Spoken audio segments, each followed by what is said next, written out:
سونے کا پہاڑ صدقہ کرنے کا ثواب۔ سونے کا پہاڑ صدقہ کرنے کا ثواب۔ حضرت سیدنا ابو امامہ رضی اللہ تعالیٰ عنہ سے روایت ہے کہ خاتم المرسلین رحمۃ للعالمین شفیع المذنبین انیس الغریبین سراج السالکین محبوب رب العالمین جناب صادق و امین صلی اللہ علیہ وآلہ وسلم کا فرمان عالی شان ہے، جس کے لیے رات میں عبادت کرنا دشوار ہو، یا وہ اپنا مال خرچ کرنے میں بخل سے کام لیتا ہو، یا دشمن سے جہاد کرنے سے ڈرتا ہو، تو وہ سبحان اللہ و بحمدہ سبحان اللہ و بحمدہ کثرت سے پڑھا کرے، کیونکہ ایسا کرنا اللہ تعالیٰ کو اپنی راہ میں سونے کا پہاڑ صدقہ کرنے سے زیادہ پسند ہے۔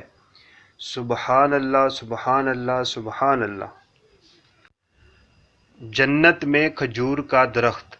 جنت میں کھجور کا درخت۔ حضرت سیدنا عبداللہ بن عمر رضی اللہ تعالیٰ عنہ سے روایت ہے کہ نور کے پیکر تمام نبیوں کے سرور دو جہاں کے تاجور سلطان بحر صلی اللہ علیہ وآلہ وسلم نے فرمایا، جو سبحان اللہ و بحمدہ سبحان اللہ و بحمدہ پڑھتا ہے، اس کے لیے جنت میں کھجور کا ایک درخت لگا دیا جاتا ہے۔ سبحان اللہ سبحان اللہ سبحان اللہ۔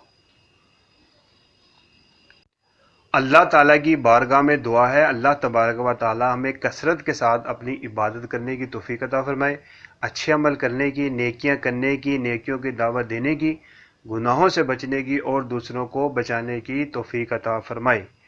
لا الہ الا اللہ محمد الرسول اللہ صلی اللہ علیہ وآلہ وبارک وسلم۔